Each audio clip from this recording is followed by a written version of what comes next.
বর্তমান সময়ে শাকসবজি, মাংস, দুধ, প্যাকেটজাত খাবার, এমনকি ফল, তেল, ডিম সবকিছুতেই মিলছে ক্ষতিকর রাসায়নিক পদার্থ। তাই অনেকেই ঝুঁকছেন অর্গানিক ফুডের দিকে। সাধারণত যেসব খাদ্য উৎপাদনে কোনো ধরনের রাসায়নিক সার, অ্যান্টিবায়োটিক, হরমোন বা কীটনাশক ব্যবহার করা হয় না, তাদের অর্গানিক ফুড বলে।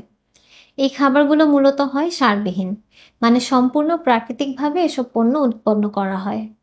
তবে খাবারের গায়ে অর্গানিক লেখা থাকা মানেই কিন্তু সেগুলো অর্গানিক নয়। অনেকেই মনে করেন চাষাবাদে রাসায়নিক সার বা কীটনাশক ব্যবহৃত হয়নি মানেই পণ্যটি অর্গানিক। কেবলই একটি বিষয়ের ওপর নির্ভর করে কোনো কৃষি পণ্যকে অর্গানিক বলা যায় না। অর্গানিক ফুডগুলো দেখতে একেবারেই প্রাকৃতিক এবং সতেজ হয়। এদের রং খুব বেশি গাঢ় হয় না এবং আকারে এগুলো খুব বেশি বড় সাইজের হয় না। যেহেতু প্রাকৃতিকভাবেই এই ধরনের খাবারের স্বাদ বেশি, সেহেতু অর্গানিক খাবার রান্না করতে মশলার প্রয়োজন হয় কম এবং রান্না করতে তুলনামূলক কম সময় লাগে।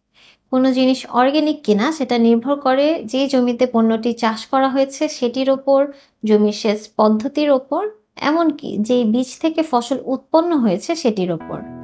তাই নামে মাত্র অর্গানিক ফুড হলেই কিনে ফেলবেন না। বাজারে যে সকল অর্গানিক খাবার পাওয়া যায় তা আদতে কতটা স্বাস্থ্যসম্মত কিংবা রাসায়নিক ভেজাল মুক্ত তা আগে নিশ্চিত হয়ে নেবেন।